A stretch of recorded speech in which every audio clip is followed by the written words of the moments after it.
The sound of drawers slamming shut echoed through the bedroom like gunshots in the quiet evening air. Simone sat frozen on the edge of their king-sized bed, watching her husband of 8 years stuff his expensive suits into leather suitcases with the urgency of a man escaping a burning building. Each piece of clothing that disappeared into those bags felt like another piece of their life together being erased. "You don't have to pack everything tonight, James," she said quietly, her voice barely above a whisper. She had been saying his name wrong all evening, making it sound like a question instead of a statement. Like she was asking permission to still call him her husband. James didn't look up from his packing. His jaw was set in that stubborn way she remembered from their early fights about money, back when they were young and broke and thought love could fix everything. "I want to get this done. Catherine is expecting me." Catherine. The name hit Simone like a slap every time he said it. Catherine Williams, the wealthy widow who owned half the restaurants in downtown and drove a car that cost more than most people's houses. Catherine, who had somehow stolen her husband's heart and his loyalty in the span of 6 months. "What about your job?" Simone asked, grasping for any reason that might make him stay, even though she knew it was pointless. "You can't just walk away from Sterling Industries. You worked so hard to get where you are." James finally looked at her then, and the coldness in his eyes made her stomach drop. This was not the man who used to bring her coffee in bed every morning. This was not the man who had promised to love her through everything. This was a stranger wearing her husband's face.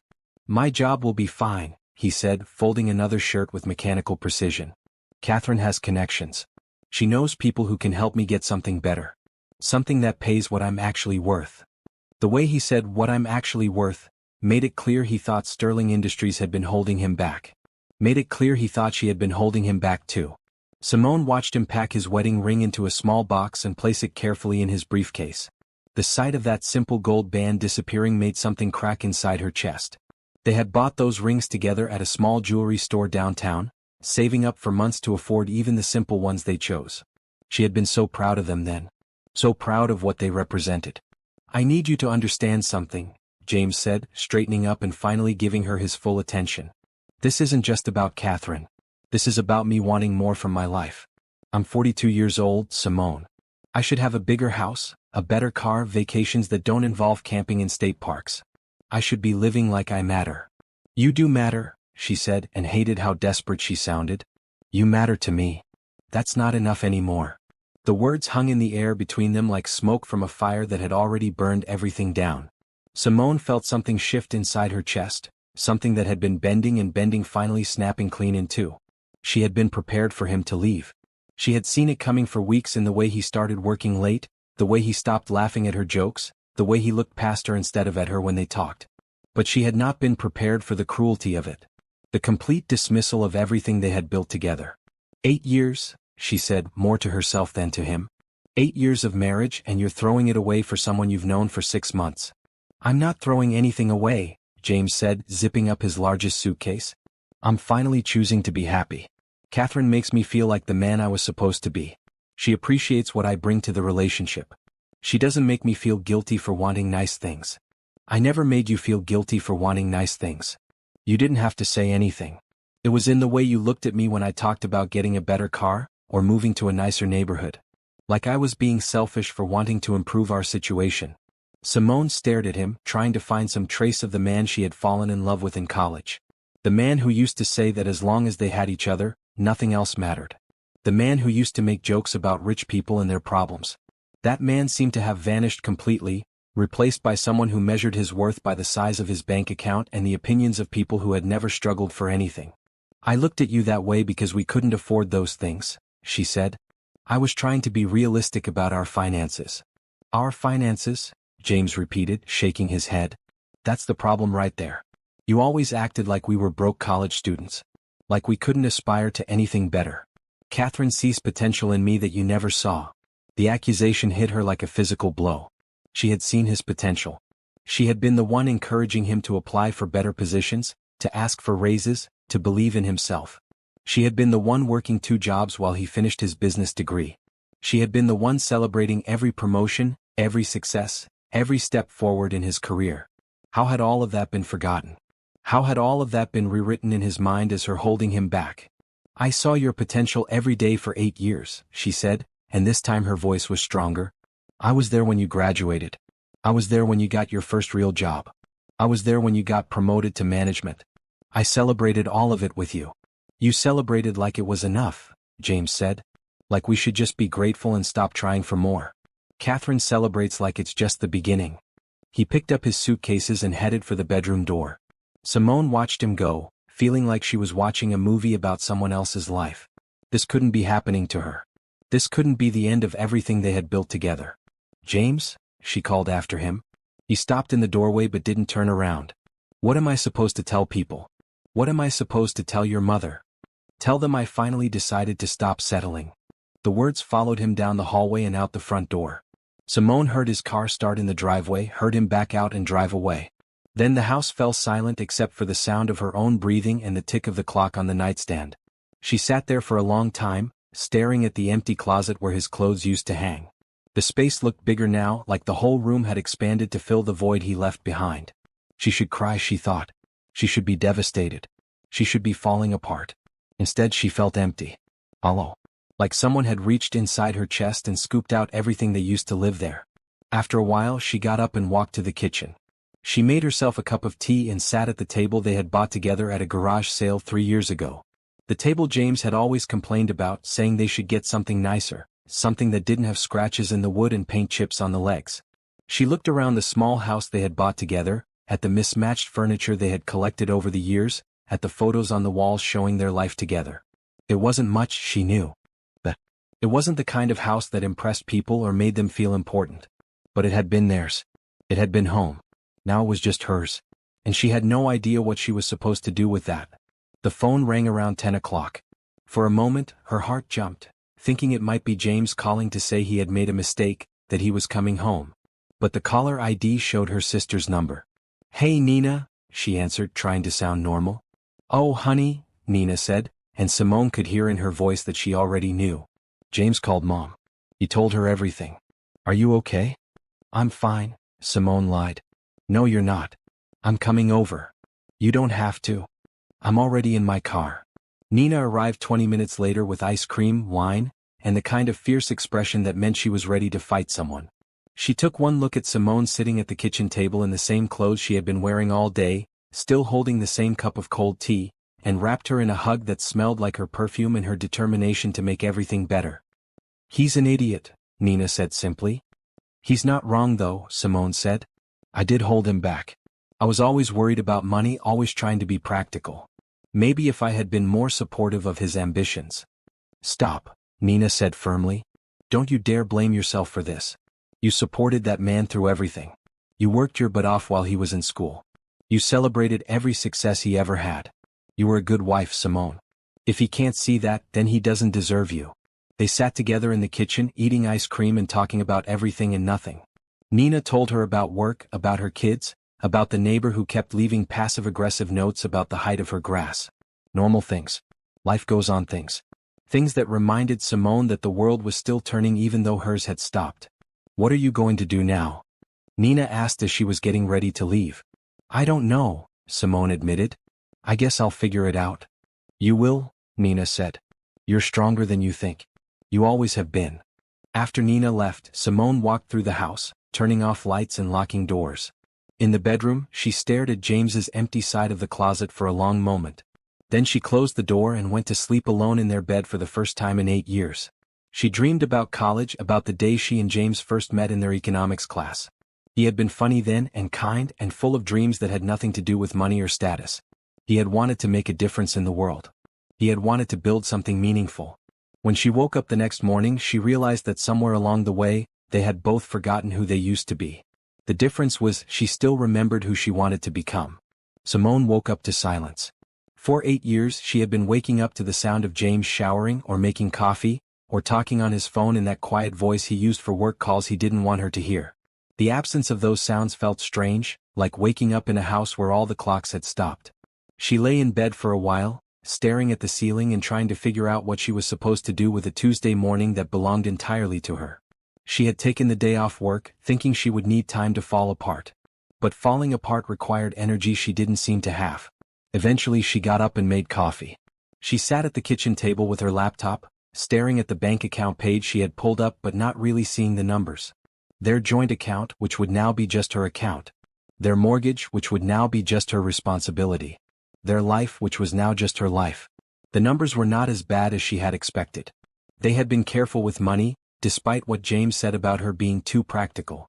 They had savings. She could make the mortgage payments on her own salary at least for a while. She could figure this out.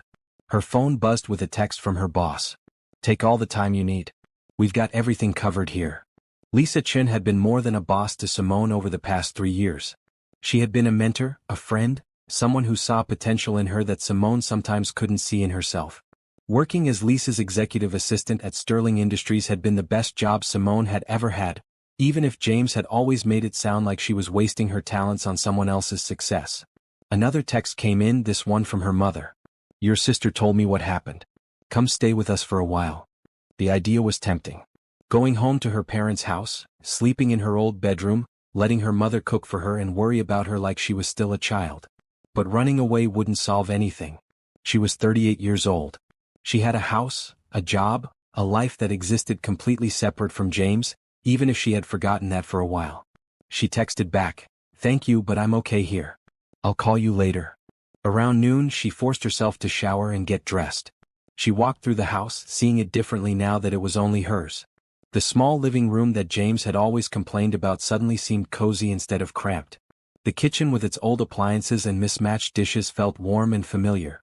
The backyard, which James had said was too small for entertaining, looked perfect for the vegetable garden she had always wanted to plant but never had time for. Maybe this house had never been too small. Maybe James had just gotten too big for it.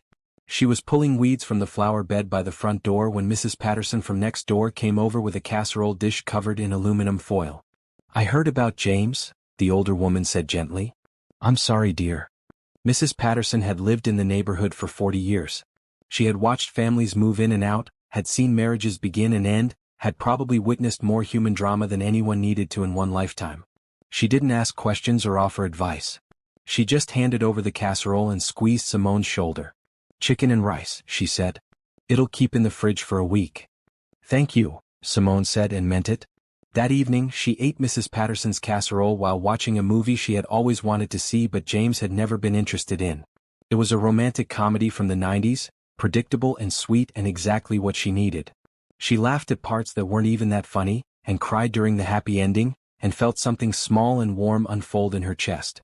When the movie was over, she called Nina. "How are you holding up?" her sister asked. "Better than I expected," Simone said and realized it was true. "I think I'm going to be okay." "Of course you are. You're a survivor." "When did you know that about me?" "Always," Nina said without hesitation. "Even when we were kids. Remember when Dad lost his job and Mom was so worried about money? You were only 12, but you started babysitting and giving all your earnings to Mom. You didn't even think about it. You just saw what needed to be done and did it." Simone had forgotten about that. She had forgotten a lot of things about herself, apparently. "I want to ask you something," she said. "And I want you to be honest. Always. Do you think I held James back? Do you think I was too focused on being practical and not supportive enough of his dreams?" Nina was quiet for a long moment. "Simone, you worked 2 jobs while that man finished his degree. You celebrated every promotion he got like it was your own. You never once complained when he wanted to buy something expensive, even when money was tight. You encouraged him to apply for better positions. You were his biggest cheerleader for 8 years. If he can't remember that, it's not because you didn't do enough. It's because he chose to forget. But maybe—" "No maybes," Nina said firmly. "Stop trying to make his choices your fault. He decided to leave. He decided that what you built together wasn't enough for him. That's on him, not on you." After they hung up, Simone sat in the quiet house and thought about what Nina had said. She had been James's biggest cheerleader. She had celebrated his successes, supported his goals, worked extra hours to help pay for his education. She had been a good wife even if he couldn't see that anymore. For the first time since he had left, she felt something other than emptiness. She felt angry. The next morning she went back to work. She walked into the Sterling Industries building with her head up and her shoulders straight, and tried not to think about the fact that James worked on the 7th floor while she worked on the 15th. She tried not to wonder if people knew what had happened, if they were looking at her with pity or curiosity or relief that the drama wasn't their own. Lisa was waiting in her office with coffee and a stack of files that needed attention. "How are you?" Lisa asked, studying Simone's face carefully. "I'm okay," Simone said. Ready to work. Good, Lisa said. Because I have something I want to discuss with you. They spent the morning reviewing quarterly reports and preparing for a board meeting. It was familiar work, comforting in its routine and its demands on her attention. She had always been good at her job, even if James had never seemed particularly impressed by it. She was organized, efficient, good with people. She could handle multiple projects at once and never missed a deadline. Around lunchtime, Lisa closed her office door and sat down across from Simone's desk. I want to talk to you about your future here, she said. My future. You've been my assistant for 3 years and you've been exceptional at it. But I think you're ready for more responsibility. I want to recommend you for the new operations manager position. Simone stared at her. Operations manager? It would mean a significant salary increase. Your own office. Your own assistant.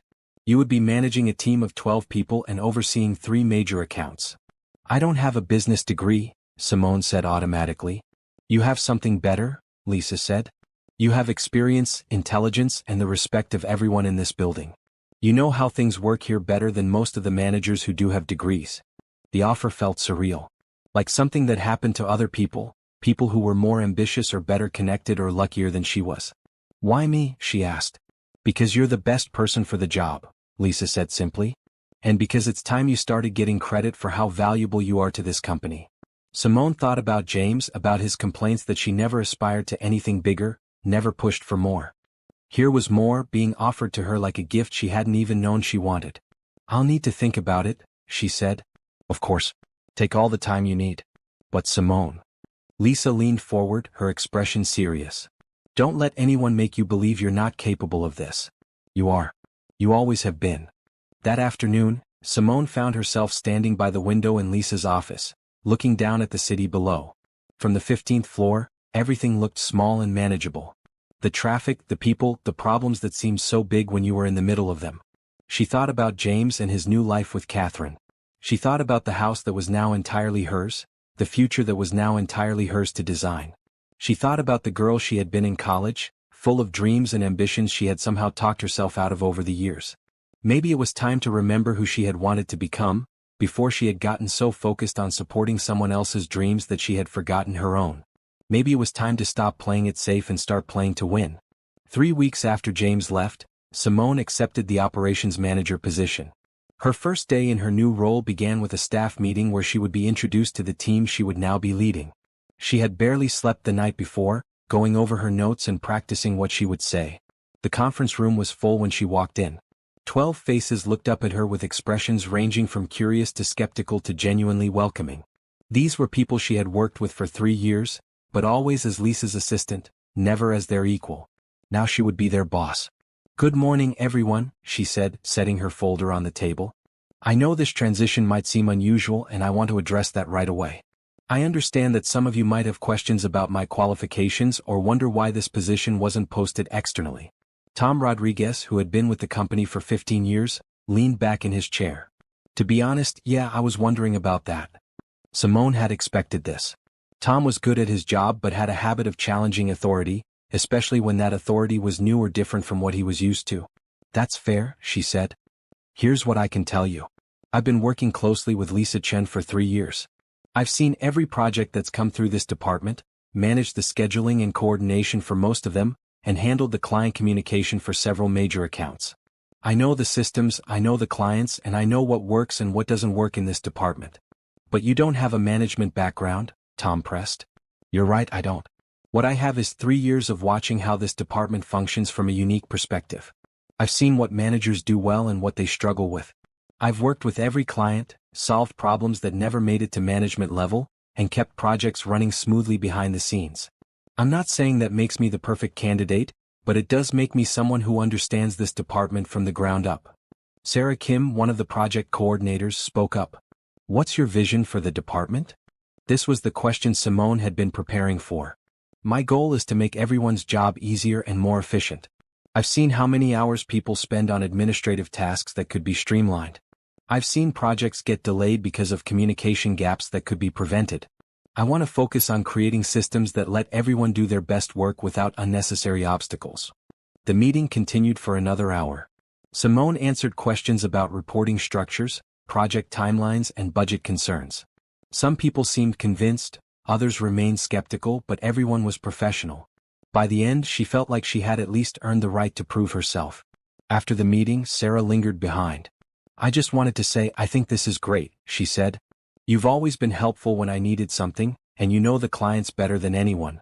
I'm looking forward to working with you." "Thank you," Simone said. "That means a lot." Her first week was a blur of meetings, reports, and learning to navigate the politics of management. She discovered that being in charge meant dealing with personality conflicts, budget constraints, and deadline pressures she had only seen from a distance before. But she also discovered that she was good at it.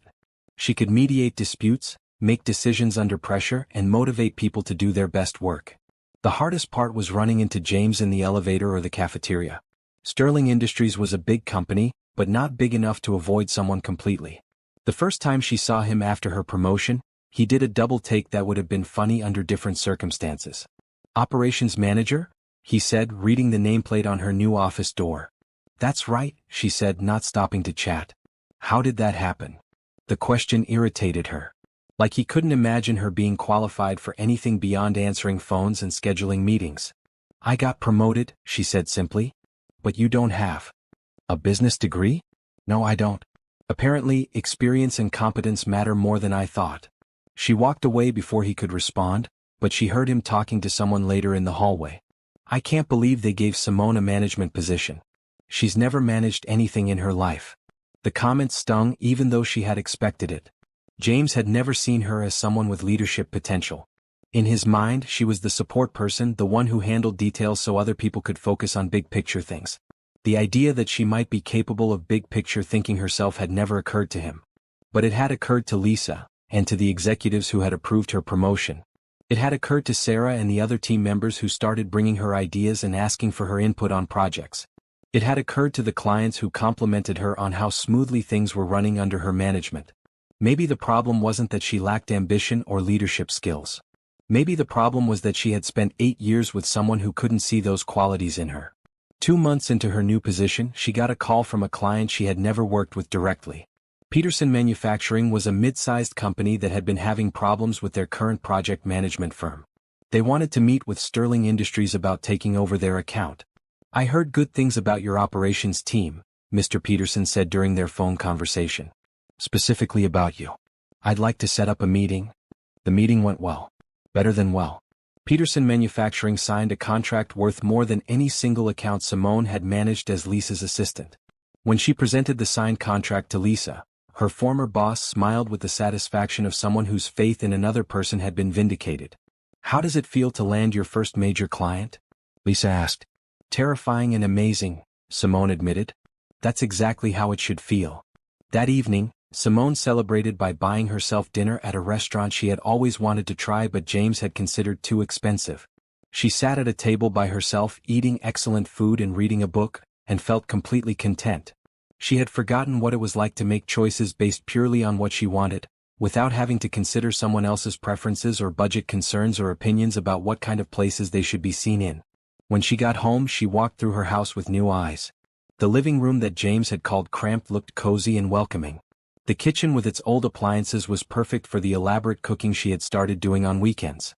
The backyard had become a garden that was the envy of the neighborhood. This was her space now. Her life. Her choices. She had heard through mutual friends that James and Catherine were living together in a downtown condo that cost 3 times what the mortgage on this house cost. She had heard that he was driving a new car and wearing expensive suits and going to parties with people who owned businesses and investment portfolios. She was happy for him, she realized. Not because she missed him or wanted him back, but because he had gotten what he wanted. He had wanted to feel important and wealthy and impressive. He had wanted a life that looked successful from the outside. He had found that life with Catherine. What surprised her was how little she envied him. The life he was living now looked exhausting to her. All that pressure to maintain an image, to impress people, to prove his worth through external things. She would rather have her quiet house and her garden and her job where she was respected for what she actually contributed. She would rather have a life that was real than one that just looked good. That night, she called Nina to tell her about the Peterson account. "I'm so proud of you," Nina said. "You've really found your stride." "I think I have," Simone agreed. "It's strange. James always said I wasn't ambitious enough, but I think I just wasn't ambitious about the right things. I wasn't trying to impress anyone or make myself look important. I was just trying to do good work. And now you're being rewarded for it. Yeah. It feels good. After they hung up, Simone sat in her living room with a cup of tea, thinking about the path that had brought her here. 6 months ago, she had been a wife whose husband was dissatisfied with their life together. Now she was a successful manager with her own team, her own clients, and her own vision for the future. The divorce papers had been finalized the week before. She had signed them without sadness or regret, just relief that the legal end matched the emotional end that had happened months earlier. She was officially single now, officially responsible only for herself and her own choices. It should have felt scary. Instead, it felt like freedom. 6 months after her promotion, Simone was managing Sterling Industries' most profitable division. What had started as an operations manager role had expanded into something closer to a vice president position, though her title hadn't officially changed yet. She was overseeing 15 people now, managing 5 major accounts, and had been asked to sit in on executive meetings as a consultant on operational efficiency. The Peterson manufacturing account had been just the beginning. Word had gotten out in the industry about the turnaround in Sterling's operations department, and new clients were calling regularly. Companies that had been frustrated with their current service providers were switching to Sterling specifically because of recommendations about Simone's team. "You're becoming quite the reputation," Lisa said during one of their weekly check-ins. "I heard Jensen Corp is considering switching their entire logistics operation to us." "They're not happy with their current setup," Simone confirmed. "Their project manager left last month and they've been dealing with delays and communication problems ever since. They want to meet next week." That would be a $40 million account. The number still felt unreal to Simone. A year ago, she had been scheduling meetings and taking messages. Now she was negotiating contracts worth more money than she had ever imagined being responsible for. "Are you comfortable handling something that size?" Lisa asked. "Honestly, it's intimidating. But I think we can do it. The team is solid, our systems are working, and we have a track record now." "Good. Because I have some news that might interest you." Lisa closed her office door and sat down across from Simone. "The board has been talking about restructuring the company. They want to create a new position, Senior Vice President of Operations, that would oversee all the operational departments, not just ours." Simone felt her stomach flip. "Are you leaving?" "No, I'm moving up. They're creating a Chief Operating Officer position and they've offered it to me. Which means my current job will be available." "Your current job?" "Executive Vice President of Strategic Operations. It would put you in charge of 4 departments, reporting directly to me and the CEO. Your own executive assistant, company car, expense account. The works." Simone stared at her. "Are you serious?" "Completely serious. The board was initially hesitant about promoting someone without an MBA, but your results speak for themselves. Revenue in your department is up 60% since you took over. Client retention is at 95%. Employee satisfaction scores are the highest in the company. I don't know what to say." "Say you'll think about it." "The salary is $230,000, plus bonuses tied to departmental performance." The number made Simone's head spin. $230,000. That was more than she and James had made combined in their best year together. "When do you need an answer?" "Take your time. A week or 2. "But Simone." Lisa leaned forward. "You've earned this. Don't let anyone make you think otherwise." That evening, Simone sat in her backyard with a glass of wine, trying to process what had happened. Executive Vice President. She would be one of the highest-ranking people in the company, responsible for hundreds of employees and millions of dollars in revenue. The girl who had worked 2 jobs to put her husband through school, who had been told she wasn't ambitious enough, who had been left for a woman who could offer a more impressive lifestyle, was being offered a position that would make her one of the most powerful people in the industry. The irony wasn't lost on her. Her phone rang. It was her mother. "Hi, Mom." "Hi, honey. How are you doing?" "Good. Really good, actually. I got some interesting news today." She told her mother about the promotion offer, about the salary, about the responsibility that came with it. Her mother was quiet for a long moment. "Your father and I always knew you were capable of great things," she said finally.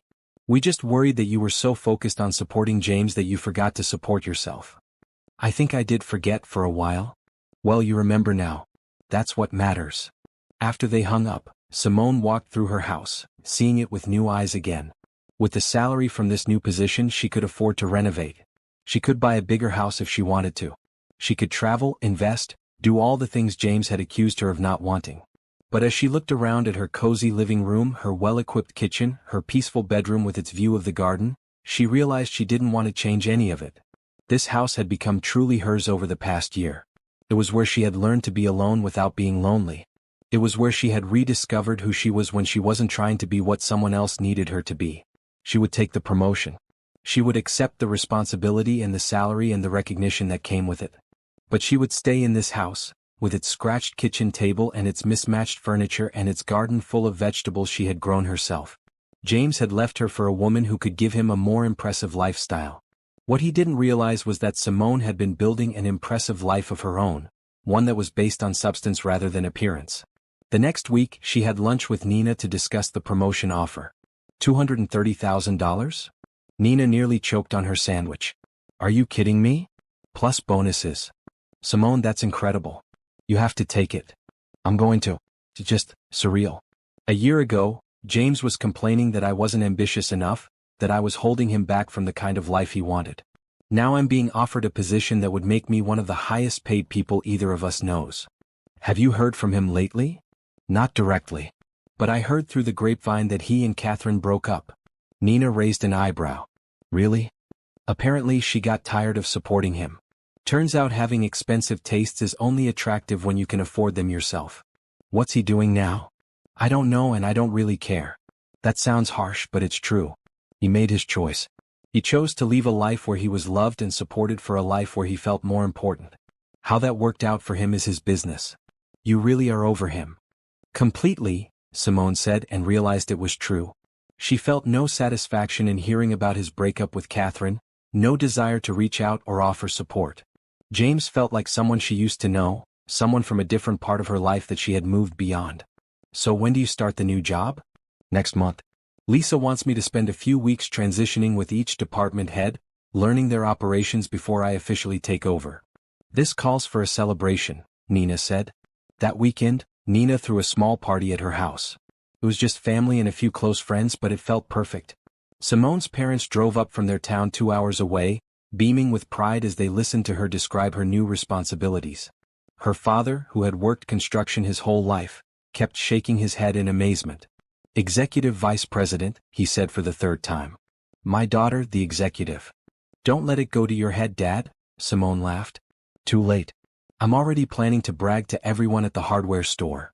As the evening wound down, Simone found herself on Nina's back porch with her mother, watching the sun set behind the trees. Are you happy? Her mother asked quietly. Yeah, I really am. Good. For a while there, I was worried you had forgotten how to be happy for yourself. I did forget for a while. But I remember now. James never deserved you, her mother said. I probably shouldn't say that, but it's true. He was so focused on what he thought he was missing that he couldn't see what he had. Maybe we just wanted different things, Simone said diplomatically. Maybe. But what you wanted was real. What he wanted was just for show. They sat in comfortable silence for a while, listening to the sounds of Nina's children playing in the yard and the distant hum of evening traffic. I'm proud of you, her mother said. Not because of the promotion or the money. I'm proud of you for rebuilding your life into something that makes you happy. Thanks, Mom. That means everything to me. The next morning, Simone drove home feeling more content than she had in years. She had work she was good at, a family who loved her, a house that felt like home, and a future that was entirely her own to design.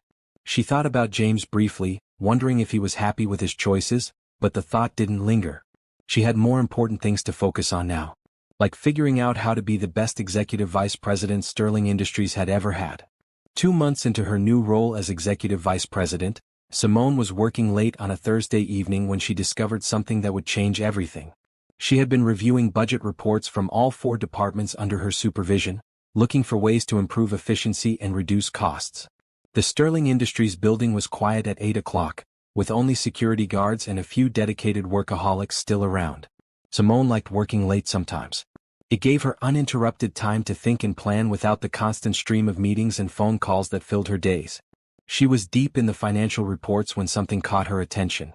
There were several payments listed as consulting fees that seemed unusually large and frequent. Each payment was to something called Phoenix Strategic Solutions, $50,000 monthly for the past 2 years. Simone frowned at her computer screen. She had been involved in managing consultant relationships for years, first as Lisa's assistant and now as an executive. She knew all the major consulting firms Sterling Industries worked with. She had never heard of Phoenix Strategic Solutions. She pulled up the vendor database and searched for Phoenix Strategic Solutions. The entry was minimal, just a business address and a contact phone number. No details about what services they provided or who had authorized the contract. Curious now, she accessed the executive expense database. She had authorization to review all departmental spending, but she rarely looked at expenses outside her own divisions. Tonight, something made her dig deeper. The payments to Phoenix Strategic Solutions were authorized from the executive level, specifically from the CEO's office. That was unusual. Most consulting contracts went through department heads and required multiple approvals. For something to be authorized directly from the CEO's office meant it was either highly confidential or involved the highest levels of company strategy. Simone made a note to ask Lisa about it in the morning. As COO, Lisa would know about any major consulting relationships, especially ones that were costing the company $600,000 a year. But when she mentioned it to Lisa the next morning, her former boss looked surprised. Phoenix Strategic Solutions? I've never heard of them. Are you sure the payments are current? According to the database, the most recent payment was 3 weeks ago. Lisa pulled up her own computer and spent several minutes searching through various databases.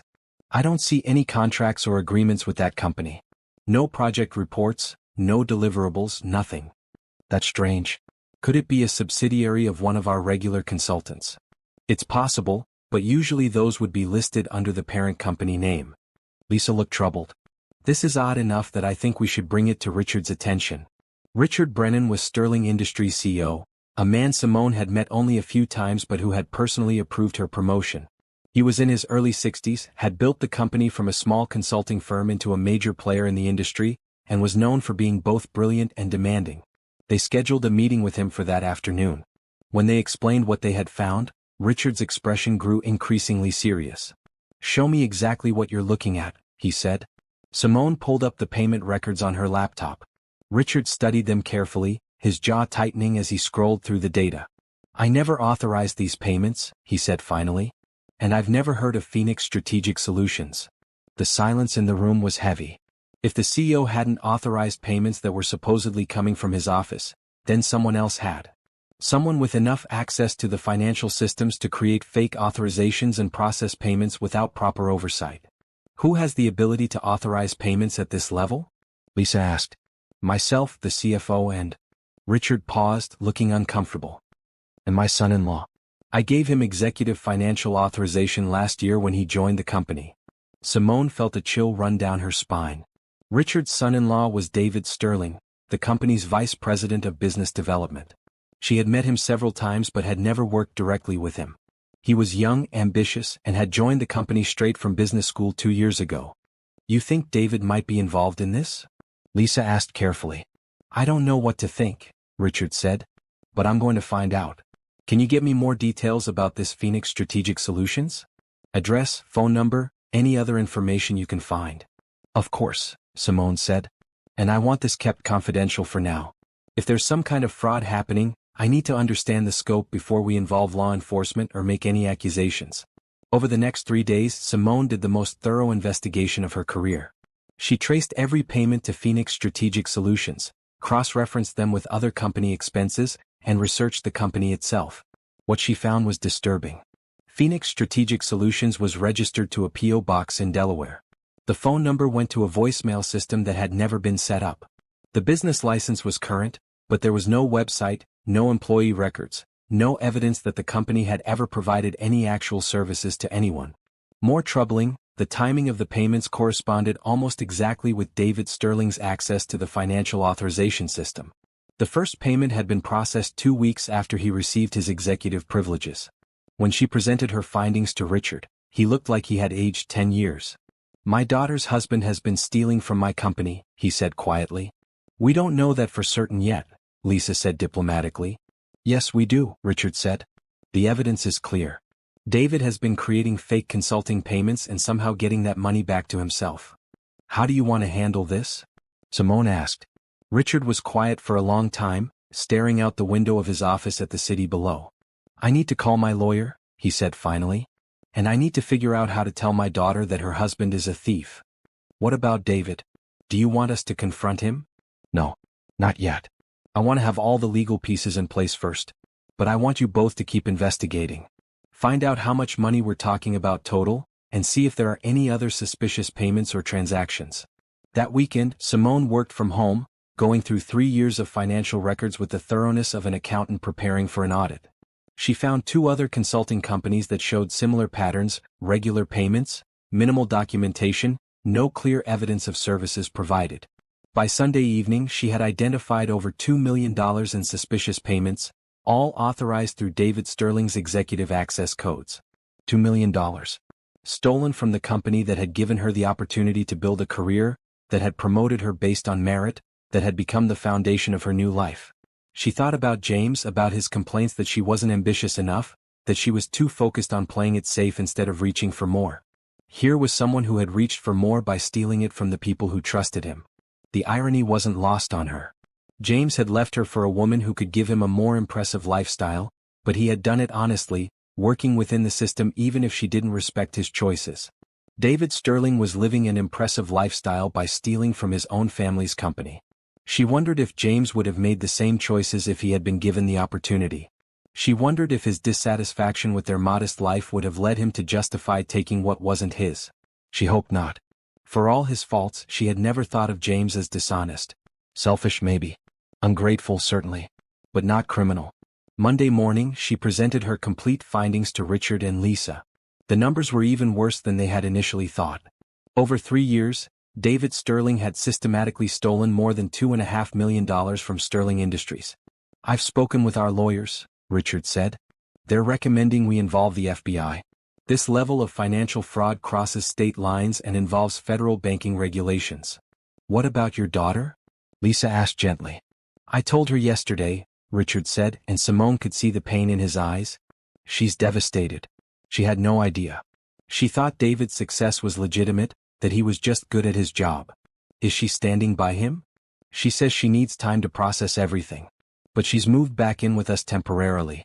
I think she knows this marriage is over. Simone felt a pang of sympathy for Richard's daughter. She knew what it was like to discover that the person you trusted most had been living a lie. The difference was that James had been lying to himself as much as to her. David Sterling had been deliberately deceiving everyone around him while stealing from his own family. When will you arrest him? She asked. The FBI wants to build an airtight case first. They're going to monitor his activities for a few more days, make sure they understand the full scope of the fraud before they move. He's still coming to work? He doesn't know we've discovered anything yet. We're acting normal while the investigation continues. The idea of seeing David Sterling in the hallways, watching him go about his normal routine while knowing what he had been doing, made Simone's skin crawl. But she understood the need to let law enforcement handle things properly. Is there anything else you need from me? She asked. Actually, yes, Richard said. The FBI agents handling the case want to interview you. You're the one who discovered the fraud, and your financial analysis is a key part of their evidence. Of course. Whatever you need. As she left Richard's office, Simone thought about the chain of events that had led to this moment. If James hadn't left her, she never would have thrown herself into her work with such dedication. If she hadn't been promoted, she never would have had access to the financial records that revealed the fraud. If she hadn't been working late that Thursday night, she might never have noticed the suspicious payments. In a strange way, James leaving her had led to her uncovering a crime that could have cost Sterling Industries millions more dollars if it had continued undetected. Sometimes life had a sense of justice that was too perfect to be coincidental. The FBI agents who interviewed Simone were professional and thorough. Agent Sarah Chin and Agent Mike Rodriguez spent 3 hours going through her financial analysis, asking detailed questions about how she had uncovered the fraudulent payments and what systems David Sterling had used to hide his theft. Your work here is exceptional, Agent Chin said, reviewing Simone's documentation. You've essentially done half our job for us. The paper trail you've created will be crucial for prosecution. I just followed the numbers, Simone said. Once I saw the pattern, it wasn't hard to trace. Don't sell yourself short, Agent Rodriguez said. Most people would have missed this entirely. The way the payments were structured and authorized, they were designed to blend in with legitimate expenses. It took real skill to spot the inconsistencies. They explained that David Sterling was part of a larger investigation into corporate fraud schemes. Apparently he wasn't working alone. Phoenix Strategic Solutions was connected to a network of fake companies that had been used to steal money from multiple businesses. "We think your Mr. Sterling might be part of an organized fraud ring," Agent Chin explained. "The sophistication of the setup, the way the money was laundered through multiple shell companies, this isn't the work of one person acting alone. How many other companies are involved? We can't give you specific details, but we're looking at potential losses in the tens of millions across multiple firms." The scope of it was staggering. What had started as Simone noticing some unusual consulting fees had uncovered a multi-million-dollar fraud operation. "What happens now?" she asked. "We continue building our case. We'll need you to testify when this goes to trial, but that's probably months away. In the meantime, we'd like you to continue monitoring Sterling Industries' financial systems. If you notice any other irregularities, we want to know immediately. Should I be worried about my safety? If David Sterling is part of a criminal organization." Agent Rodriguez shook his head. "He doesn't know you're the one who discovered the fraud. As far as he's concerned, everything is normal. We want to keep it that way until we're ready to make arrests." That was easier said than done. For the next week, Simone had to act normally around David Sterling while knowing he was a criminal who had stolen millions from the company. She saw him in the elevator, in meetings, in the cafeteria, and had to make polite conversation while her skin crawled. David seemed relaxed and confident, joking with colleagues and talking about vacation plans with his wife. Either he was an exceptional actor or he genuinely believed he would never be caught. The hardest part was watching Richard Brennan struggle with the situation.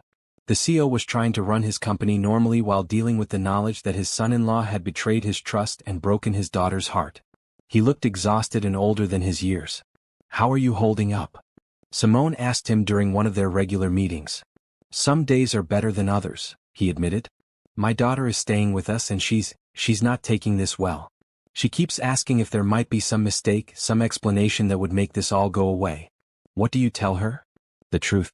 That the evidence is overwhelming and there's no innocent explanation for what David has done." Richard rubbed his forehead. "She loved him, you know. Really loved him. This isn't just about the money for her. It's about discovering that the man she married, the man she thought she knew, never really existed." Simone understood that feeling better than most people would. The disorientation of learning that someone you trusted had been living a lie, the way it made you question your own judgment and wonder what else you had missed. "It's not her fault," she said quietly. "I know that. But she doesn't. She keeps blaming herself for not seeing the signs, for not asking more questions about how he was affording their lifestyle." "What kind of lifestyle?" "Expensive. New cars, designer clothes, trips to Europe, a condo that cost more than most people make in 5 years. She thought he was just good with money, that he had made some smart investments. She never suspected he was stealing it." The description reminded Simone of James, of his complaints that their life wasn't impressive enough, that they should have nicer things and live in a better neighborhood. The difference was that James had left to find someone who could give him that lifestyle legitimately. David Sterling had stolen it. "When will the FBI make their move?" she asked. "Soon, I think. They're coordinating with law enforcement in several other cities. They want to arrest everyone involved at the same time so no one can warn the others." 2 days later it happened. Simone was in her office reviewing quarterly reports when she heard shouting from the 7th floor. She looked out her window and saw FBI agents escorting David Sterling out of the building in handcuffs. The entire company seemed to freeze. People gathered by windows and in hallways, whispering and speculating about what was happening. Within an hour, everyone knew that David Sterling had been arrested for fraud. Richard called an all-hands meeting for that afternoon. The auditorium was packed, with employees standing in the aisles and crowding around the doors. The atmosphere was tense, with people worried about their jobs and the company's future. "I want to address the situation with David Sterling directly," Richard began. "This morning, federal agents arrested David on charges related to financial fraud. I want to assure all of you that this was the action of one individual and does not reflect on Sterling Industries as a company or on any of you as employees." He explained that the company was cooperating fully with the investigation and that there would be no impact on operations or employment. He thanked the employee who had discovered the fraud, though he didn't mention Simone by name. "Sterling Industries has been built on trust, integrity, and hard work," he concluded. "One person's betrayal of those values doesn't change who we are or what we stand for. We will get through this together and we will come out stronger." The applause was genuine but subdued. People were still processing the shock of learning that a company executive had been stealing from them. After the meeting, Simone's phone started ringing. Colleagues wanted to know if she had any inside information about what had happened. Reporters called asking for comments about the arrest. Even her family wanted details about the situation. She didn't tell anyone about her role in uncovering the fraud. The FBI had asked her to keep that confidential until the trial, and she was happy to comply. She didn't want the attention or the potential complications that might come from being publicly identified as the person who had brought down a criminal organization. That evening, she sat in her backyard with a glass of wine, reflecting on the strange turns her life had taken over the past year and a half. She had gone from being a discarded wife to being an executive who had uncovered a major financial crime. She had gone from being told she wasn't ambitious enough to being praised by FBI agents for her investigative skills. Most importantly, she had gone from defining herself through her relationship with James to building an identity based on her own accomplishments and values. The woman James had left behind, the woman he had dismissed as too practical and unambitious, had become someone powerful enough to bring down criminals and protect a company worth millions of dollars. She wondered if he had heard about David Sterling's arrest. She wondered if he understood the irony that his ex-wife, the woman he had considered too small-minded for his grand ambitions, was now making headlines for her role in a federal investigation. Not that it mattered what James thought anymore. She had more important things to focus on, like helping Sterling Industries recover from this betrayal and continuing to build the career she had discovered she was capable of. 3 weeks after David Sterling's arrest, Simone received a call that would reveal just how deep the conspiracy had gone. Agent Chin asked her to come to the FBI field office for another interview. When she arrived, she found Agent Rodriguez waiting with a stack of documents and a grim expression. "We've learned something that's going to interest you," Agent Chin said, gesturing for Simone to sit down. David Sterling wasn't just stealing from Sterling Industries. He was also selling confidential information to competitors. What kind of information? Client lists, pricing strategies, project details, internal communications. Basically, anything that would give competing firms an advantage in bidding against Sterling Industries. Agent Rodriguez opened one of the files. "We found evidence that he was working with someone at Meridian Consulting Group. They were paying him for inside information that helped them undercut Sterling Industries on several major contracts." Simone felt her stomach drop. Meridian Consulting Group was one of Sterling Industries' biggest competitors. The company had been losing contracts to them over the past year, with clients citing better pricing and more detailed proposals. Richard had been frustrated by their inability to compete, never suspecting that Meridian had inside information. "How much money are we talking about?" she asked. "In lost contracts? Probably $15 to $20 million over the past 18 months. The number was staggering. David Sterling hadn't just been stealing money directly. He had been systematically undermining the company's ability to compete, costing them clients and revenue that dwarfed even his direct theft. "There's something else," Agent Chin said. "We think David Sterling might have had an accomplice inside Sterling Industries. Someone with access to information he wouldn't normally have had." "Who?" "We're not sure yet. But some of the confidential documents he sold were from departments he had no legitimate reason to access. Someone was feeding him information." Simone thought about the implications. If there was another person inside the company working with David, they were still there, still potentially stealing information and undermining Sterling Industries' operations. "What do you need from me?" she asked. "We want you to help us identify who might have had access to the specific documents that were sold to Meridian. You know the company's systems better than anyone. You might be able to spot patterns we've missed." They gave her a list of confidential documents that had been found in David Sterling's possession. As she reviewed the list, something struck her as odd. Many of the documents were from her own department, including some that had been created after David's arrest. "These are recent," she said, pointing to several files on the list. "Some of these were created last week." Agent Rodriguez leaned forward. "Are you sure?" "Positive. This project proposal for the Harrison account was finalized 3 days ago. And this budget analysis was completed yesterday." The agents exchanged glances. "That means someone is still stealing information and passing it along, even after David's arrest. But David is in jail. How would he be getting current documents?" "He's not," Agent Chin said. "Someone else is continuing the operation." The revelation sent a chill through Simone. Not only was there another thief in the company, but they were someone with access to her department's most sensitive information. "I need to review the access logs for these documents," she said. "Find out who has been viewing or downloading them." "Can you do that without arousing suspicion?" Yes. As Executive Vice President, I have authorization to audit document access for security purposes. It's a normal part of my job. She spent the next 2 days conducting the most thorough security audit of her career. She tracked every access to the documents on the FBI's list, cross-referenced viewing times with employee schedules, and looked for patterns in the data. What she found shocked her more than David Sterling's original fraud. The person accessing the confidential documents wasn't someone she would have suspected. It wasn't someone with obvious financial motivations or signs of living beyond their means. It was Tom Rodriguez, the 15-year veteran who had questioned her qualifications when she first became operations manager. Tom had been viewing and downloading sensitive documents from multiple departments, always during off hours when fewer people were around to notice. He had access to the files because of his seniority and his role in coordinating between different project teams. But the access pattern showed something even more disturbing. Tom had been stealing information for years, long before David Sterling had joined the company. David hadn't corrupted Tom. Tom had been the original source of the leak, and he had recruited David into the conspiracy. Tom Rodriguez has been stealing from this company for at least 5 years, she told the FBI agents. David Sterling was the newcomer. Tom was the one running the operation. Agent Chin shook her head in amazement. A 15-year employee. Someone everyone trusted.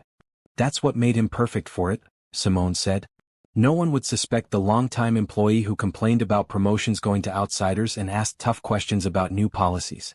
Everyone thought he was just being a loyal, cautious employee. Including you? Especially me. I thought he was skeptical of my promotion because he was protective of the company. Turns out he was worried I might be competent enough to catch him stealing. The irony was perfect. Tom had questioned her qualifications and challenged her authority because he was afraid she might actually be good at her job. His resistance to her leadership hadn't been about protecting the company's standards. It had been about protecting his own criminal operation. We need to arrest him before he realizes we're onto him, Agent Rodriguez said. How do you want to handle this? Simone asked. Same way we handled David Sterling.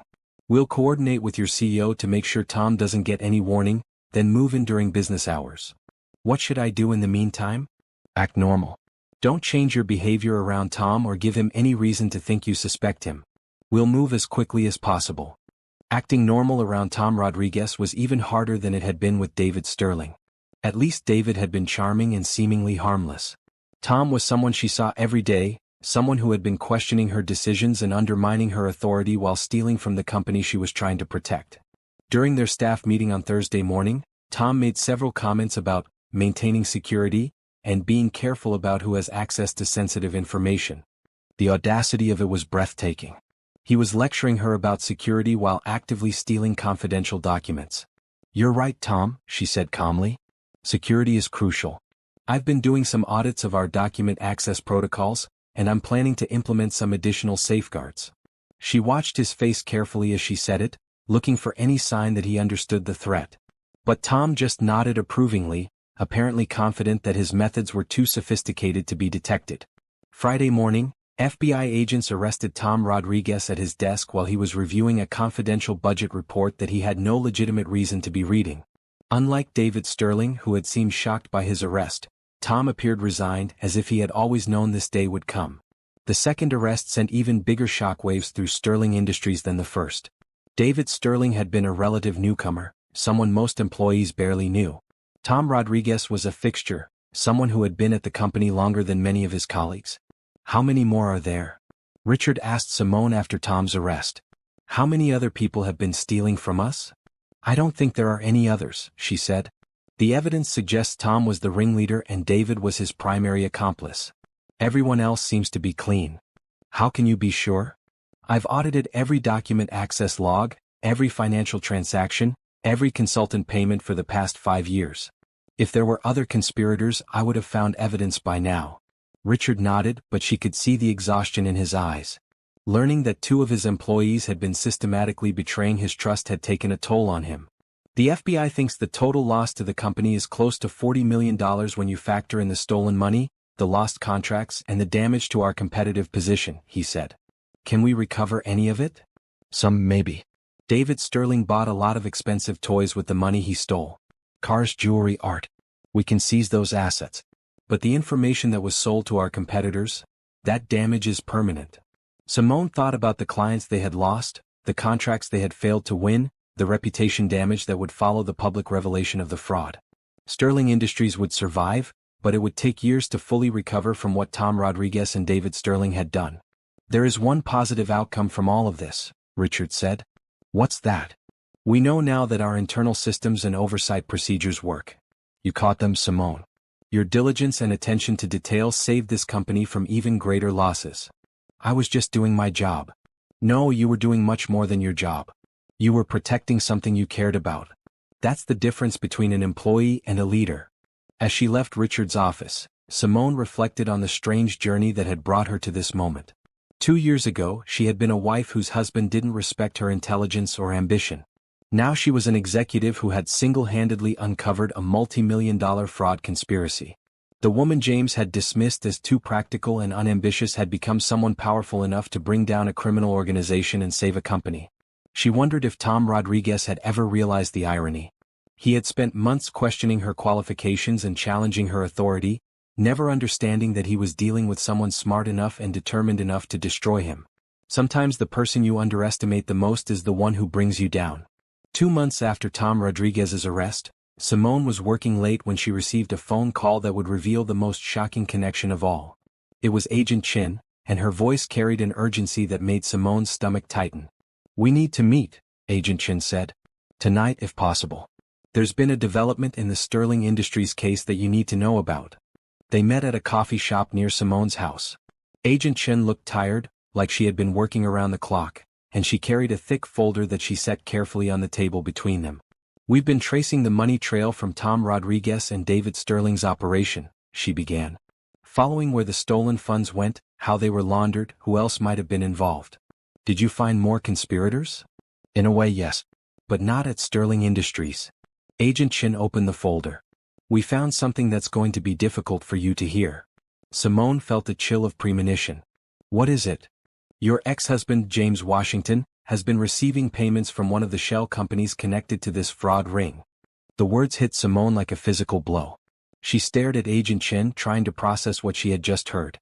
"That's impossible," she said finally. "James works for a completely different company. He has nothing to do with Sterling Industries anymore. He's been receiving monthly payments of $5,000 from Phoenix Strategic Solutions for the past 8 months, Agent Chin said, sliding a bank statement across the table. "The same fake company that David Sterling was using to steal money from your company." Simone looked at the bank statement, seeing James's name and account number clearly printed next to regular deposits from Phoenix Strategic Solutions. The amounts were smaller than the payments David Sterling had been making to himself, but they were consistent and ongoing. "What was he doing for the money?" she asked. "That's what we're trying to figure out. We know he was in contact with Tom Rodriguez, because we found phone records showing regular calls between them. But we don't know exactly what information or services James was providing. James doesn't have access to Sterling Industries information. He works for Hartwell and Associates now." "Hartwell and Associates is one of Sterling Industries' major competitors," Agent Chin pointed out. "If James was passing along information about Hartwell's strategies, pricing, or client approaches, that would be valuable to someone trying to manipulate the bidding process." The implications were staggering. James hadn't just left her for another woman. He had gotten involved with criminals who were stealing from her company. The monthly payments from Phoenix Strategic Solutions had been funding his new lifestyle with Catherine, the lifestyle he had said he deserved. "How long have you known about this?" Simone asked. "We just discovered it yesterday. James's name came up when we were tracing the bank accounts associated with Phoenix Strategic Solutions. We're still investigating the full extent of his involvement." "Are you going to arrest him?" "We need to understand what he was doing first. The payments could be for legitimate consulting services, though given the source that seems unlikely. Or he could be another victim, someone Tom Rodriguez was using without James realizing he was part of a criminal operation." Simone thought about James, about his complaints that he wasn't earning enough money, that their life wasn't impressive enough. Had his dissatisfaction made him vulnerable to Tom Rodriguez's recruitment? Had he been desperate enough for extra income that he hadn't asked too many questions about where it was coming from? "What do you need from me?" she asked. "We want to know if James ever asked you questions about Sterling Industries after your divorce. Did he show unusual interest in your work, ask about specific clients or projects, try to get information he shouldn't have had access to?" Simone thought back to their few interactions since the divorce. They had barely spoken except about logistics, dividing their possessions, handling the paperwork, dealing with joint accounts. James had seemed eager to cut all ties with her and their old life together. "He never asked me about work," she said. "He seemed to want nothing to do with Sterling Industries or anything connected to our marriage." What about before the divorce? In the months leading up to his leaving? That gave Simone pause. She remembered James working late more often, taking phone calls he said were work-related, asking occasional questions about her job that had seemed like polite interest at the time. "He did ask about some things," she said slowly, "but I thought he was just making conversation, trying to show interest in my work because I had complained that he never seemed to care about what I did." "What kind of things did he ask about?" "Client names, project timelines, budget information. Things I thought were general questions but—" She trailed off as the pieces fell into place. "Things that would be useful to someone trying to undercut our bids." Agent Chin nodded grimly. "We think Tom Rodriguez recruited James months before James left you. The affair with Catherine Williams, the dissatisfaction with his marriage, the desire for a more expensive lifestyle, Tom might have exploited all of that to turn James into an asset." "You think Tom Rodriguez orchestrated James leaving me?" "It's possible. If James was feeding information to Tom about Sterling Industries' strategies and capabilities, having him stay married to you would have been valuable. You were Lisa Chen's assistant then, with access to high-level strategic information. Through you, James could have provided intelligence that was worth far more than $5,000 a month." The revelation was devastating. Not just that James had been involved with criminals, but that his entire relationship with Catherine, his dissatisfaction with their marriage, his complaints about her lack of ambition, all of it might have been manufactured or manipulated as part of a criminal conspiracy. When James got promoted and moved to a different company, he would have lost his access to Sterling Industries information through you, Agent Chin continued. That might explain why the payments to him didn't start until after he left. Tom Rodriguez might have found a different way to use him. What kind of way? Industrial espionage. Having someone inside a competing firm who could provide information about their strategies, their weaknesses, their client relationships. James could have been feeding Tom information about Hartwell and Associates that helped manipulate the competitive landscape. Simone felt sick. The man she had loved, the man she had supported through school and celebrated every success with, had been betraying her and her company for money. Worse, his betrayal might have been the real reason for the end of their marriage. "I need to know something," she said. "The timeline of when James started complaining about our marriage, when he met Catherine, when he became dissatisfied with our lifestyle, does any of that correspond with when Tom Rodriguez might have recruited him?" Agent Chin flipped through the folder. Based on the phone records, the first contact between James and Tom Rodriguez was 14 months ago. When did James start acting differently? "About 14 months ago," Simone said quietly. "That's when he started working late more often, when he started complaining that we should have nicer things, when he started asking questions about my work." "And when did he meet Catherine Williams?" "About 12 months ago." Agent Chin made a note. "So Tom Rodriguez recruited James, James started gathering information from you, and then 2 months later he met the woman he would eventually leave you for. You think Tom Rodriguez introduced them?" "It's possible. Catherine Williams is a wealthy widow with connections throughout the business community. If Tom Rodriguez wanted to provide James with a lifestyle that would make him more willing to participate in criminal activities, introducing him to Catherine would have been perfect." The pieces were falling into place in a way that made Simone's head spin. Her marriage hadn't fallen apart because James was naturally dissatisfied or because they had grown apart. It had been destroyed as part of a criminal conspiracy designed to exploit her access to confidential information. "Does Catherine Williams know about any of this?" she asked. "We don't think so. She appears to be an innocent victim in this situation. Tom Rodriguez might have manipulated her introduction to James without her knowing she was being used." "What happens now?" "We're going to arrest James tomorrow morning. We have enough evidence to charge him with conspiracy, fraud, and corporate espionage. Whether Catherine Williams was involved or just another victim, we'll determine during the investigation." Simone sat in the coffee shop for a long time after Agent Chin left, trying to process everything she had learned. Her marriage, her divorce, the pain of being abandoned, all of it had been orchestrated by Tom Rodriguez as part of a criminal operation. James hadn't left her because she wasn't ambitious enough or because Catherine was more impressive. He had left her because Tom Rodriguez had needed him to have a different lifestyle and different connections to be more useful as a criminal asset. The irony was almost too perfect to be real. Tom Rodriguez had destroyed her marriage to make James more useful for stealing from Sterling Industries.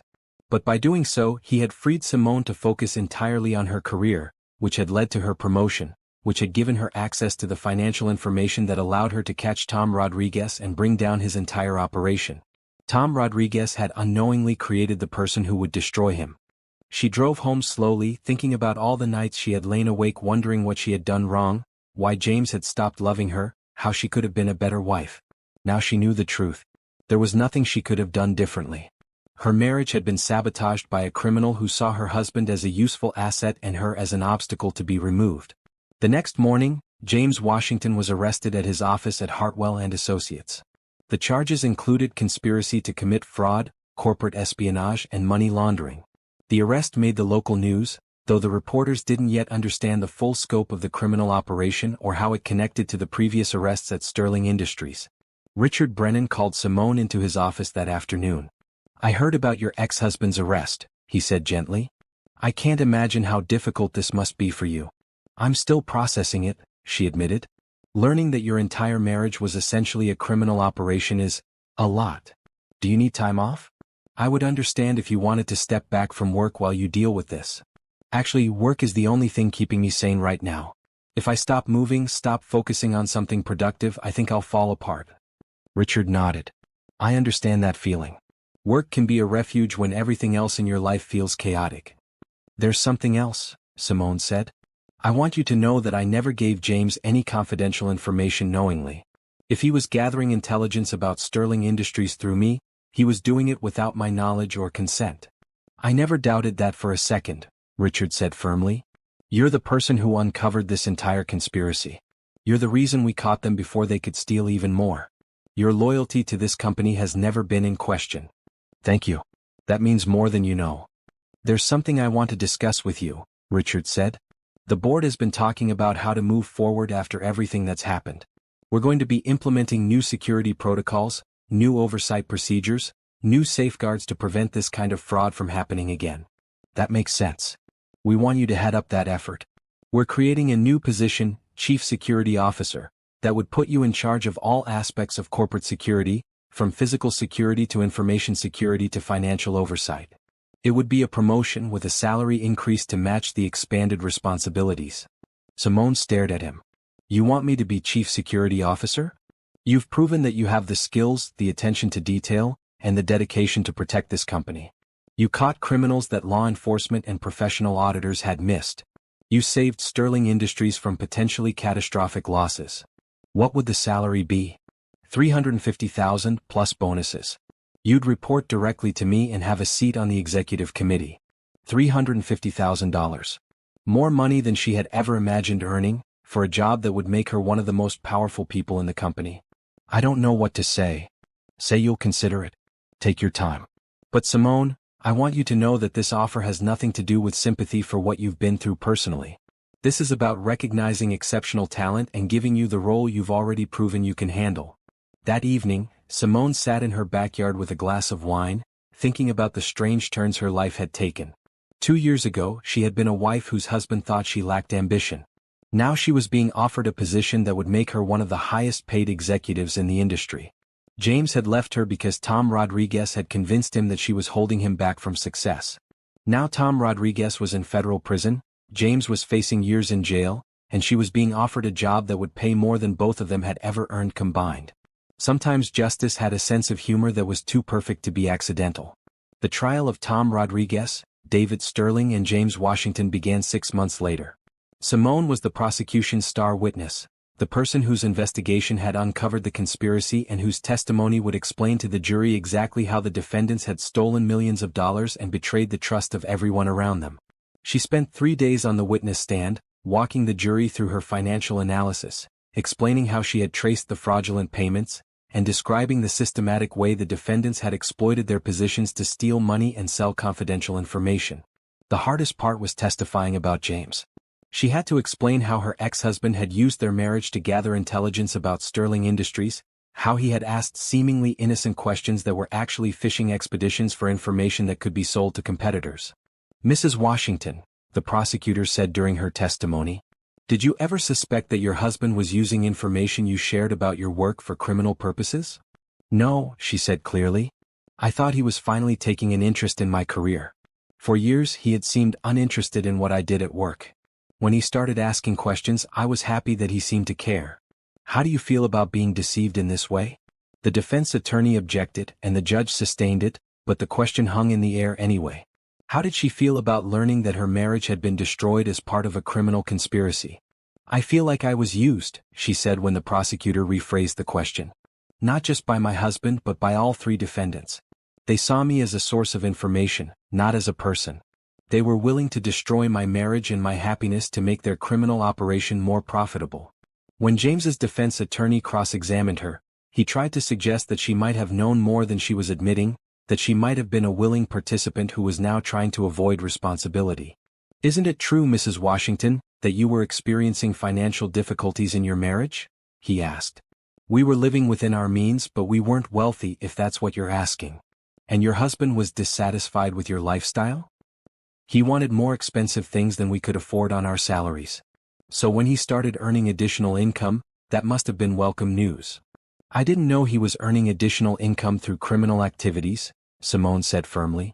If I had known he was stealing money and selling confidential information, I would have reported him to the authorities immediately. But you did know he was suddenly able to afford things he couldn't afford before? By the time his spending increased significantly, he had already left me for another woman. I assumed his new girlfriend was paying for his lifestyle. The attorney tried several more approaches, but Simone's testimony remained consistent and credible. She had been a victim of the conspiracy, not a participant in it. During a break in the trial, she saw James in the hallway outside the courtroom. He looked older than she remembered, and the expensive clothes Tom Rodriguez's money had bought him had been replaced by a simple suit that looked borrowed. Simone, he said, approaching her carefully, can we talk? I don't think that's a good idea. Please. I need you to know that I never meant for any of this to hurt you. She looked at him, this man she had once loved, this man who had destroyed their marriage for money and then destroyed his own life for the same reason. You took money to spy on my company, James. You gathered information from me under false pretenses and sold it to criminals. You helped steal millions of dollars from the place where I work. How is that not meant to hurt me? I didn't know what Tom was really doing when it started, James said desperately. He told me he was just gathering market intelligence, that it was normal competitive research. By the time I realized it was criminal, I was already in too deep. When did you realize it was criminal? James was quiet for a long moment. When David Sterling got arrested. That's when I understood that Tom wasn't just gathering information. He was stealing money and manipulating contracts. And you kept taking the payments for 2 more months after David's arrest. I was scared. Tom said if I stopped helping him, he would tell everyone that I had been involved from the beginning. He said he would make it look like I was the mastermind and he was just following my instructions. Simone felt a flicker of the sympathy she had once felt for this man, but it was overshadowed by the magnitude of what he had done. You could have come to me, she said. When you realized what was happening, you could have told me the truth. I could have helped you figure out how to handle it legally. I was ashamed. And I was afraid you would hate me. I hate you more for lying than I ever would have for telling the truth. James nodded, looking defeated. I know. I made the wrong choice at every step. I destroyed our marriage for money that was stolen. I betrayed you and your company because I was greedy and weak. I threw away everything good in my life for something that was fake. Yes, you did. I'm sorry, Simone. I know that doesn't mean anything now, but I'm truly sorry for what I did to you. She looked at him for a long moment, this man who had once been her husband, who had once been someone she trusted completely. I forgive you, James, she said finally. Not because you deserve forgiveness, but because carrying anger around is exhausting, and I have better things to do with my energy. Thank you, he said, and she could see tears in his eyes. But I want you to understand something. You didn't just hurt me. You hurt Richard Brennan, who trusted you with his son-in-law. You hurt Sterling Industries employees, whose jobs were put at risk by your theft. You hurt Catherine Williams, who fell in love with someone who was using her. The damage you did goes far beyond our marriage. I know. I think about that every day. Good. You should. That was the last conversation she ever had with James Washington. The jury convicted all 3 defendants on all charges. Tom Rodriguez received 15 years in federal prison. David Sterling received 12 years. James received 8 years. which his attorney said was reduced because of his cooperation with the investigation and his expression of genuine remorse. Simone felt no satisfaction in seeing James sentenced to prison. She felt no joy in his downfall or vindication in his punishment. She felt only a sense of closure, a feeling that a difficult chapter of her life was finally, completely finished. After the trial, she accepted Richard Brennan's offer to become Chief Security Officer of Sterling Industries. Her first initiative was implementing a comprehensive security protocol that would prevent the kind of systematic fraud Tom Rodriguez had orchestrated. Her second initiative was creating an anonymous reporting system that would allow employees to report suspicious activities without fear of retaliation. 6 months later, Sterling Industries had recovered most of the clients they had lost to Meridian Consulting Group. The company's reputation had been strengthened rather than damaged by their decisive response to the fraud. Potential clients saw Sterling Industries as a company that took security seriously and dealt with problems transparently. Simone's role as Chief Security Officer made her a sought-after speaker at industry conferences and a consultant for other companies looking to strengthen their own security protocols. She had become exactly what James had accused her of not being: ambitious, successful, and influential in the business world. The difference was that she had achieved success through competence and integrity rather than through theft and deception. 1 year after the trial, Simone was invited to speak at the National Conference on Corporate Security. Her presentation on detecting internal fraud had become a case study taught in business schools, and her methods were being adopted by companies across the country. As she stood at the podium looking out at an audience of executives, security professionals, and law enforcement officers, she thought about the journey that had brought her here. 3 years ago, she had been an executive assistant whose husband thought she lacked ambition. Today, she was one of the most respected security experts in the industry. "The most important lesson I learned from the Sterling Industries case," she told the audience, "is that criminals count on being underestimated." Tom Rodriguez succeeded for years because he presented himself as a loyal, cautious employee who was just looking out for the company's interests. David Sterling succeeded because he seemed charming and harmless. They counted on people seeing what they wanted to see rather than what was actually there. After her presentation, she was approached by a woman from the FBI's white-collar crime division. "Ms. Washington, I'm Agent Patricia Hayes. I've been following your work since the Sterling Industries case, and I wanted to ask if you'd be interested in consulting for us on corporate fraud investigations." "What kind of consulting?" "We're seeing more sophisticated fraud schemes every year. Criminals are getting better at hiding their activities, and traditional auditing methods aren't always enough to catch them. We need people who understand both the business side and the investigative side. People like you." The offer was intriguing. Working with the FBI would allow her to help other companies avoid what Sterling Industries had gone through. It would also mean expanding her skills and taking on new challenges. "I'd be interested in hearing more," she said. "Excellent. I'll have our director reach out to you next week." That evening, Simone had dinner with Lisa Chin, who had become not just a former boss but a close friend and mentor. "So you're thinking about working with the FBI?" Lisa asked. "Part-time consulting. I'd keep my position at Sterling Industries, but I'd also help with federal investigations when they need someone with corporate security experience." "That sounds perfect for you. You've always been someone who wants to make a difference, and this would let you protect companies across the country instead of just one." They were eating at the same expensive restaurant where Simone had celebrated her first major client as operations manager 2 years earlier. This time she wasn't dining alone. She had built a network of friends and colleagues who respected her work and enjoyed her company. "Can I ask you something?" Lisa said. "Do you ever think about dating again? It's been 3 years since your divorce." Simone considered the question. She had been so focused on rebuilding her career and her life that romance had seemed like a distraction she couldn't afford. "Sometimes," she admitted. "But I'm in no hurry. I'm finally comfortable with who I am and what I want from life. I don't want to compromise that unless I find someone who adds to my happiness rather than requiring me to diminish myself." "That's very wise. And very different from how you approached relationships before." "Before, I thought being a good partner meant supporting someone else's dreams even if it meant giving up my own. Now I understand that the right person will support my dreams as much as I support theirs." "Have you heard anything about James lately?" "He's still in prison. He'll be eligible for parole in 4 years if he maintains good behavior." Simone paused. "I don't think about him much anymore. He feels like someone I knew in a different life." "What about Catherine Williams?" "She started a foundation for women who've been victims of financial fraud. She speaks at conferences about how to recognize when someone is using you for your money or connections. I think what happened to her was a wake-up call about being more careful with trust. It sounds like everyone learned something from this experience. Everyone except Tom Rodriguez, probably. Some people never take responsibility for the damage they cause. As they left the restaurant, Simone felt a deep sense of contentment with her life. She had work that mattered, friends who valued her, and a future full of possibilities she was excited to explore. Her phone buzzed with a text from Nina. "Saw your conference presentation online. So proud of you." Mom and Dad watched it twice and Dad cried both times. She smiled, thinking about her family's reaction to her success. They had always believed in her, even when she had stopped believing in herself. The next week, she met with FBI Director Sarah Chin, no relation to her former colleague, about the consulting opportunity. The meeting went well, and within a month she was working on her first federal case, a complex fraud scheme involving multiple companies and millions of dollars in stolen funds. Her expertise in tracing financial irregularities and understanding corporate systems made her an invaluable asset to the investigation team.